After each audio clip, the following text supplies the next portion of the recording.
Quando eles estão já adentrando a cidade, né, a terra prometida, eles teriam que atravessar o Jordão para chegar realmente no ponto principal, mas até chegar lá, eles vão encontrando os habitantes, os cananeus, que estavam ali distribuídos em vários povos, em vários. Né? Nós vimos no livro do Êxodo que o primeiro combate que eles tiveram foi com quem? Moisés ficava com as mãos levantadas, Araão e Hur ali seguravam a mão deles, de Moisés, e Josué, com o exército, vencia. A batalha foi com os amalequitas. Os amalequitas, vocês se lembram? Eles eram descendentes de Esaú. Agora, adentrando no Deuteronômio, nós vamos perceber algumas contradições. Né? Nós vamos perceber algumas contradições. Porque agora eles vão adentrar um pouco mais na cidade, eles vão avançar um pouco mais na cidade, e eles vão encontrar o quê? Os outros povos, os outros cananeus, os vários povos que estavam ali reunidos, certo? A narrativa é muito interessante. Eu vou pegar aqui para vocês, né? Quando eles chegam numa cidade chamada Cades Barnea, nessa cidade, Deus pediu para eles não entrarem no horário, no momento que eles queriam, porque eles não venceriam. Gente, tem uma banda católica, uma banda de louvor, uma banda de rock, que tem esse nome, Cades Barnea. Eu acho que ela existe até os dias de hoje. Né? Na década de 90 surgiram muitas bandas, né, de rock, de louvor, e essa foi uma das que se destacou. Então, às vezes as pessoas falam, mas caramba, de onde é que vem esse nome? Né? Tinha a banda Kadosh, não sei se ela existe ainda hoje, né? Mas Kadosh quer dizer lugar santo, né? Eles fazerem um local, eles santificarem um local. Então tinha também uma banda com esse nome, né? Bandas de louvores com nomes de situações que o povo hebreu ali estava vivendo, cidades que eles foram dominando. Essa cidade de Cades Barnea foi um local de derrota. Eles perderam, eles não conseguiram nesse momento avançar, mas depois eles também tomaram aquela região, né, e foram avançando. Né? Deuteronômio capítulo 1, o discurso de Moisés, ele está falando ali exatamente, eu coloquei aqui, o discurso de Moisés é mentiroso. Foi o seu sogro Jetro que deu a ideia de como administrar o povo. Lembra, gente, lá no livro do Êxodo, que eu ressaltei isso, eu falei, gente, observa só, né? Jetro, ele era sacerdote lá de Mediã, sacerdote de que Deus? De quem? Ele já estava lá como sacerdote. Não diz que ele servia nem Javé, nem El, ele era sacerdote de que Deus?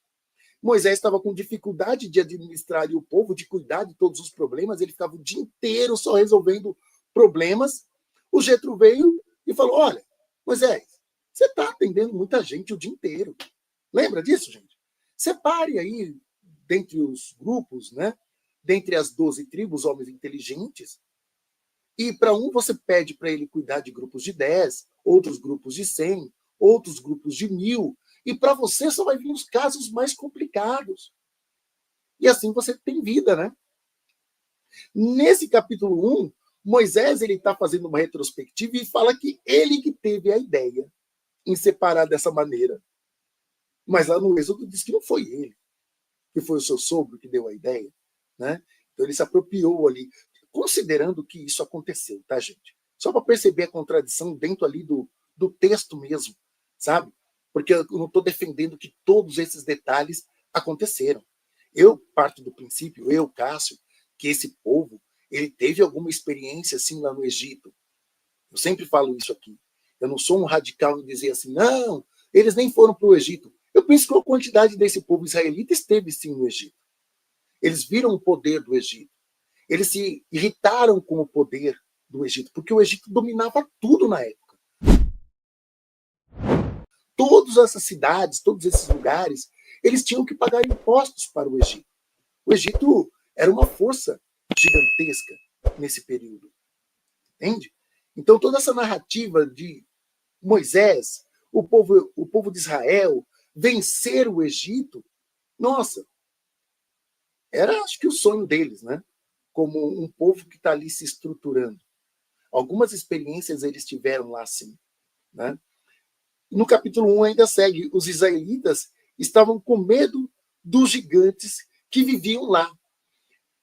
É uma outra coisa muito interessante, gente. Como a Bíblia repete, né, desde Gênesis até ali, vamos dizer, o livro de Reis, como que se repete essa questão da presença dos nefilins, os refaíns, né, os anaquins, sempre estão falando, né, sobre esses gigantes, que mediam 4 metros, né, outros mediam 3 metros, outros mediam 5 metros.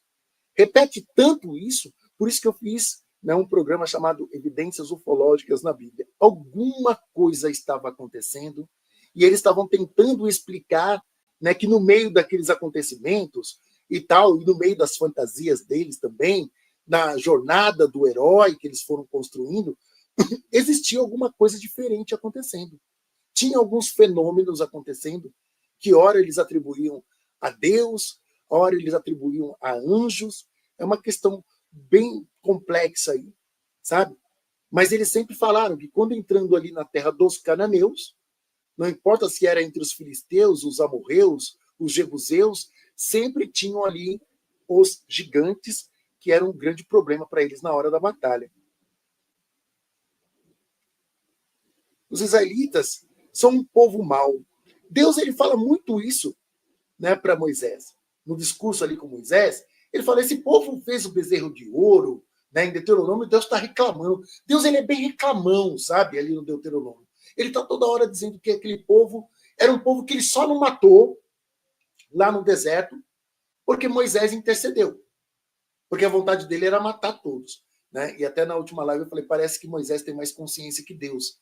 Porque Moisés ele chega para Deus e fala, não, não mata não, dá mais uma oportunidade. E aí Deus o que ele fez? Ah, eu vou mandar uma doença lá para eles.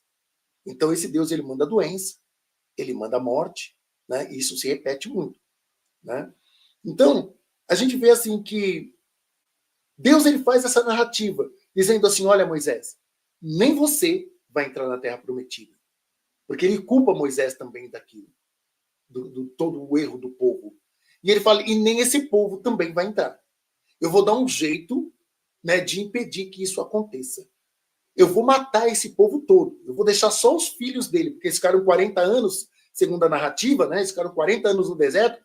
Então deu para aqueles que saíram, que eram os adultos, envelhecerem, morrerem, terem filhos lá, né? É claro, antes de morrerem, com certeza.